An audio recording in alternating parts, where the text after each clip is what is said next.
Before we mention the name of the scent, before we think about the perfume, let's ask the real question.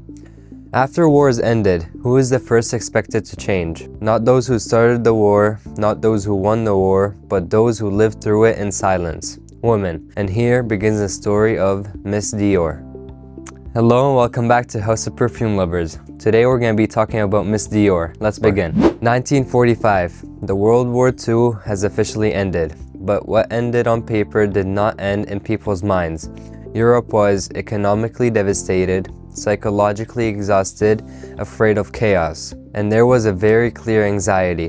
What do we do with all this change? During the war, women entered factories. They drove trucks, they carried the economy on their shoulders. But in 1946 and 1947, the real question began to surface. Will women remain as they have become, or will they be returned to their natural space? At this exact moment, specifically February 1947, a French man named Christian Dior presented his first collection in Paris, what would later be known as the New Look. Wide skirts, clinched waists clearly defined femininity. The American press called it a soft revolution, but in reality, it was a reset. Dior was not ignorant of politics, but he understood something deeper.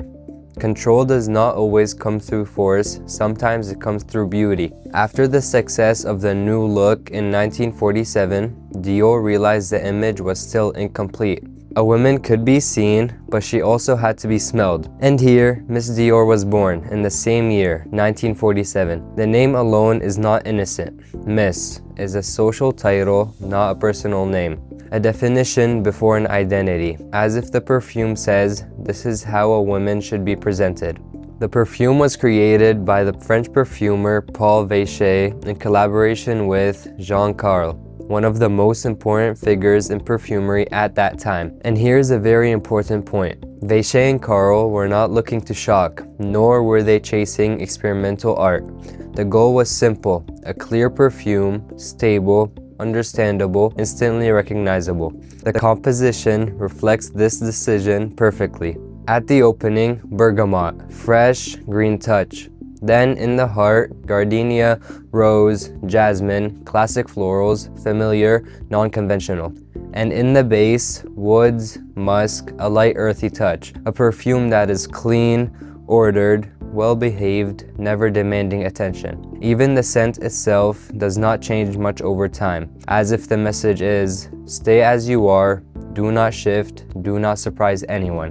Between 1948 and 1950, Miss Dior spread among the middle and upper class women. It was not a perfume of rebellion, it was a perfume of returning to normal life. And here comes a difficult question. Normal?